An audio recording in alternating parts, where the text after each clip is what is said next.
Hello dear student, welcome on my YouTube channel teaching learning event with Anil. आज हम लोग इस वीडियो में देखेंगे यूपी बोर्ड एग्जाम 2024 के अंतर्गत क्लास 10 के हिंदी सब्जेक्ट के क्या महत्वपूर्ण प्रश्न हैं जो आपके अंतिम दिनों में हेल्प करेंगे तैयारी में। आशा करते हैं आप लोग अपनी तैयारी अच्छे से कर रहे होंगे और पूरी चीज़ों को मन से पढ़ रहे होंगे और उस तैयारी को और अच्छा बनाने के लिए हम लेकर आ रहे हैं। ऐसे कई पार्ट मैंने बनाया है, जिससे आपका साइंस है, सामाजिक विज्ञान विषय हो गया, ठीक, अंग्रेजी हो गया, उस पर मैंने शैक्षिक वीडियो बना दिया इम्पोर्टेंट प्रश्नों का, जिनको आपको पढ़ के अवश्य परीक्षा में जाना है। उनमें से प्रश्न आपको जरूर देखने को मिलेंगे। जो आपका 70 नंबर का लिखित पेपर होगा, उसमें आप अगर उन प्रश्नों को तैयार कर लेते हैं तो 65 प्लस की गारंटी है आप नंबर पाएंगे। 70 में 65 प्लस ही नंबर रहेगा। उन्हीं प्रश्नों में से मैक्सिमम प्रश्न आपको परीक्षा में देखने को मिल जाएंगे, तो उन प्रश्नों को अच्छे से तैयार कर लें। इस वीडियो के डिस्क्रिप्शन बॉक्स में उसका भी लिंक दिया गया है, आप उसको देख सकते हैं। और आज इस वीडियो सेशन में हम बात करेंगे हिंदी सब्जेक्ट के मोस्ट इम्पोर्टेंट प्रश्नों के, जो आपके यूपी बोर्ड एग्जाम 2024 के लिए बहुत ही महत्वपूर्ण है। इनको आप अच्छे से तैयार अगर कर लेते हैं तो आप बोर्ड एग्जाम में अच्छे मार्क्स से उत्तीर्ण हो जाएंगे।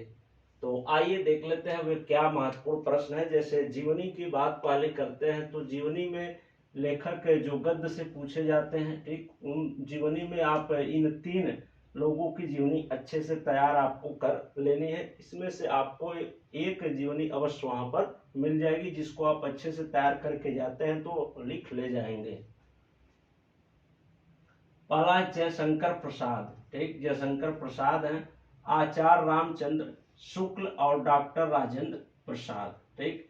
इन तीनों को आप लेखक के जीवनी के रूप में तैयार कर लें। गद्य से हैं जयशंकर प्रसाद, आचार्य रामचंद्र शुक्ल और डॉक्टर राजेंद्र प्रसाद। इनका जीवन परिचय, ठीक, कहाँ ये पैदा हुए, ठीक, कहाँ इन्होंने शिक्षा ग्रहण की, कितनी उपाधियां इन्होंने पाई, ठीक, इनके माता पिता का नाम क्या था। ऐसे पॉइंट वाइज चीजों को आप संक्षेप में याद कर लें। उन्हीं पॉइंट को वहां पर हेडिंग बना करके लिखते चले जाएं, ठीक। अच्छे से इन्होंने रचनाएं कौन की, कितने कौन सी कहानी लिखी, इनका कविता संग्रह क्या रहा, कहानी गद्य में क्या रहा, ठीक, उसको अच्छे से आप तैयार कर लें। इनकी भाषा शैली क्या रही, यही सब चीजें आप लेखक के जीवन परिचय में लिख सकते हैं।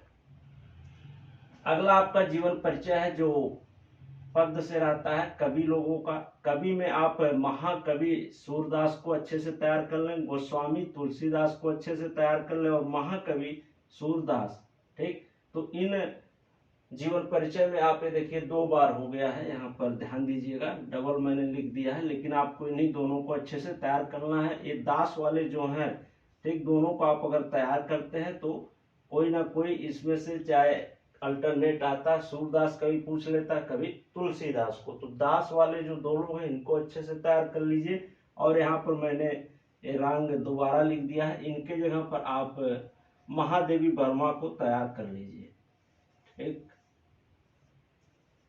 महादेवी वर्मा को। यहां से आपको इनमें से प्रश्न मिल जाएंगे, ठीक। अब आगे देख लेते हैं।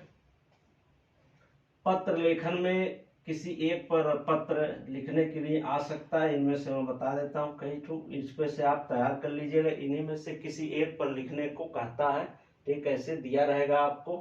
तो पहला आपका है नियुक्ति आवेदन पत्र और बैंक से किसी व्यवसाय के लिए ऋण प्राप्त करने के लिए आवेदन पत्र, ठीक। तो नियुक्ति के लिए आवेदन पत्र आपको लिखना रहेगा, या तो आप ये तैयार कर लीजिए बैंक से किसी व्यवसाय के लिए ऋण प्राप्त करने के लिए आवेदन पत्र, या अपने नगर या गांव की सफाई है तो संबंधित अधिकारी को प्रार्थना पत्र। ये सबसे ज्यादा इम्पोर्टेंट है, अगर देखा जाए तो ये मोस्ट इम्पोर्टेंट है। इसको अवश्य ही तैयार कर लें कि जैसे आप अपने नगर पालिका में है या ग्राम सभा में है, किस तरह गंदगी है और उसको सफाई के लिए किसको पत्र लिखेंगे, उसका मैटर आप अपने क्वेश्चन बैंक या बुक में अवश्य देख लें, उसको तैयार कर लें, ठीक। तो ऐसे दिया रहेगा, किसी एक पर आपको लिखना रहेगा पत्र लेखन। या तो नियुक्ति के लिए, या तो बैंक से व्यवसाय के लिए ऋण प्राप्त करने के लिए आवेदन पत्र, इसका फॉर्मेट आप देख लें। या तो जो सबसे ज़्यादा इम्पोर्टेंट है कि अपने नगर या गांव की सफाई हेतु तो संबंधित अधिकारी को प्रार्थना पत्र। ठीक, तो ये रहे जीवन परिचय में मैंने बताया लेखक में जयशंकर प्रसाद, आचार्य रामचंद्र, डॉक्टर राजेंद्र प्रसाद। ठीक, और कवियों के जीवन परिचय में महादेवी वर्मा, महाकवि सूरदास, तुलसीदास, इनको अच्छे से तैयार कर लें और इनके बारे में सूरदास से जैसे जुड़े जो रचनाएं हैं उनको देख लें। तुलसीदास की चौपाइयाँ, महादेवी वर्मा ने क्या क्या रचनाएं की, इन सब पॉइंट को समेट के उसमें जरूर लिखेंगे जीवनी परिचय में, जिससे आपके अच्छे अंक मिलेंगे परीक्षा में। अब आइए देख लेते हैं महत्वपूर्ण पद्यांश, महत्वपूर्ण गद्यांश क्या क्या है और महत्वपूर्ण पद्यांश क्या क्या है, इसको देख लेते हैं। इन्हीं चैप्टर को आप पढ़ के जाइएगा। महत्वपूर्ण गद्यांश, ठीक, जैसे आपने पूरा चैप्टर तो पढ़ा ही होगा, साल भर हो गए आप पढ़ रहे हैं, अब लास्ट समय एग्जाम में जा रहे हैं, तो अब सेलेक्टेड कुछ मैं चैप्टर यहाँ पर बता देता हूँ, इनको अवश्य पढ़ के जाइएगा। मैक्सिमम बार इन्हीं चैप्टर से पैसेज दे देता है, ठीक, और उससे प्रश्न पूछता है। तो महत्वपूर्ण गद्यांश में आपका पहला मित्रता, ठीक, मित्रता चैप्टर अच्छे से तैयार कर लें। ममता, इस पूरे चैप्टर को आप अच्छे से पढ़ लें, जो भी पैसेज इससे क्वेश्चन बैंक में आपके दिए गए हैं उसको तैयार कर लीजिए। भारतीय संस्कृति, ठीक, इनसे पैसेज बहुत बार पूछे गए हैं और आपके एग्जाम बोर्ड 2024 में भी आने की संभावना, तो इन तीनों चैप्टर को गद्यांश में अवश्य पढ़ लें, गद्यांश के रूप में मित्रता को और ममता को और भारतीय संस्कृति चैप्टर को। अब देख लेते हैं महत्वपूर्ण पद्यांश आपके, ठीक, एक गद्यांश हो गया। पद्यांश सूरदास से, तुलसीदास से और राम नरेश त्रिपाठी, इन तीनों लोगों को पद्यांश में अवश्य पढ़ लें। इनके द्वारा लिखे गए जो भी आपके बुक में क्वेश्चन बैंक में, ठीक, पद्यांश दिए गए उनके सबके भावार्थ, उनके अर्थ, अनुवाद, व्याख्या, इन सब चीजों को देख कर जाए। इन तीन लोगों को, इन्हीं में से आपको एक जरूर जो पद्यांश मिल जाएगा और गद्यांश मिल जाएगा, जिसको आप अच्छे से लिख ले जाएंगे। आगे देख लेते हैं संस्कृत गद्यांश एवं पद्यांश, ठीक। अब संस्कृत में कौन से गद्यांश या पद्यांश महत्वपूर्ण है उसको देख लेते हैं। तो वाराणसी और भारतीय संस्कृति, ठीक, इस चैप्टर को और अच्छे से पढ़ के जाए। इनके जो भी गद्यांश हैं और भारतीय संस्कृति में, ठीक, पद्यांश है, इनको अच्छे से आप तैयार करके अवश्य जाएं। आगे देख लेते हैं आपके रस, आपके सिलेबस में है करुण रस और हास्य रस, इसको अच्छे से तैयार कर ले कि करुण रस का स्थायी भाव क्या होता है, जैसे शोक होता है। हास्य रस का स्थायी भाव हास होता है, इसका एक एक एग्जाम्पल, ठीक, और कहाँ पर करुण भाव उत्पन्न होता है, कैसे होता है, उसको देख लीजिए और एक एक एग्जाम्पल इनके जरूर याद कर ले, ठीक। जैसे करुण रस से जहाँ पर दुख की भावना जिसे दोहे या चौपाई से प्रतीत हो वहां पर आप कह सकते हैं, ठीक। करुण रस है। हास्य रस जहाँ हंसी का भाव दिखे, तो इनसे एक एक एग्जाम्पल आप तैयार अवश्य कर लें। फिर अलंकार में है आपका अर्थालंकार, उपमा अलंकार, ठीक, रूपक और उत्प्रेक्षा, ठीक। इन अलंकारों को अच्छे से देख लें और इनका एक एक एग्जाम्पल जरूर याद कर लें, उदाहरण याद कर लें, ठीक। जैसे आपका उपमा है सी सा सम सरिस, ऐसे ट्रिक होते हैं। सी सा सम सरिस जिस वर्ड में आए वाक्य में, ठीक, दोहे या जो भी दिया हो उसमें सी सा सम सरिस सारा उपमा हो जाएगा। रूपक में भेद रहित आरोप प्रकट, उत्प्रेक्षा में मन मानो जन जानो, ये सब वर्ड जहां भी दिख जाए, दिया हो श्लोक या चौपाई जो भी, मनु मानो जनु जानो, ठीक। जैसे सोहा तोड़े पीत पट श्याम सलोने घात, मनो नील मणि शैल पर आतप प्रभात, ठीक। तो मनु मानो उसमें आ गया, यानी उत्प्रेक्षा अलंकार, उन्हीं शब्द से आप पकड़ सकते हैं, ठीक। उपमा जैसे चंद्र सा मुख ऐसे करके, ठीक, तो उपमा जहां पर तुलना की बात की जाएगी वहां पर उपमा हो जाएगा। और उपमा को पहचानने का ट्रिक सी सा सम सरिस, ये सब जहां शब्द दिख जाए आप उपमा लगा दीजिएगा। और रूपक अलंकार में ऐसे है, ठीक, अर्थालंकार, इन सब चीजों को आप अच्छे से तैयार कर लीजिएगा और एग्जाम्पल जरूर इनकी एक एक याद रखिएगा।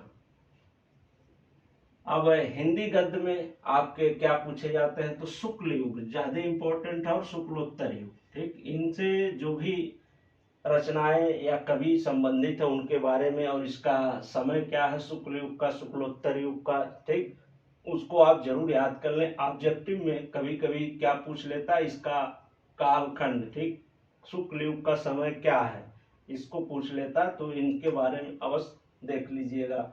और हिंदी पद्य में आपको रीतकाल एवं आधुनिक काल, इनको अच्छे से पढ़ लेना है कि रीतकाल में कौन कौन से कवि हुए, कौन कौन सी रचना उन्होंने की और इसका समय क्या रहा। आधुनिक काल में ऐसे कौन से कवि हुए, उन्होंने क्या क्या रचनाएं की, उसका जो टाइम रहा, पीरियड रहा, क्या रहा, ठीक, इनको जरूर याद कर लीजिएगा। अब देख लेते हैं लास्ट में आपका है हिंदी व्याकरण। तो हिंदी व्याकरण में जो पूछा जाता है उपसर्ग में सेलेक्टेड उपसर्ग बार बार आते हैं जो, ठीक, अ, अन, अधि, अप, सह, नीर, अभि, परि और सु, ठीक, ये उपसर्ग से दे देता है बनाइए शब्द, ठीक, जैसे सु से पूछ लिया स्वागतम, ठीक, और सु अवसर हो गया, परिधि हो गया, ठीक, अभिशाप हो गया, अभिषेक, ऐसे ऐसे बना के शब्द आगे उपसर्ग आपको पता है कि किसी वाक्यांश में कहाँ जुड़ता है, आगे जुड़ करके उसका रूप बदलता है, आगे जुड़ेगा। और प्रत्यय इसमें नहीं आपके है चैप्टर में, उपसर्ग है, उपसर्ग में यही सब इंपॉर्टेंट है। अ से जैसे बनने वाले शब्द, अन से बनने वाले शब्द, अधि उपसर्ग से बनने वाले शब्द, ठीक, जैसे अध्यक्ष है तो उसमें अधि उपसर्ग पाया जाएगा, ठीक, और सह है, ऐसे इनसे कौन कौन से शब्द बन सकते हैं आपके क्वेश्चन बैंक में दिए होंगे, उसको अच्छे से तैयार कर लीजिएगा।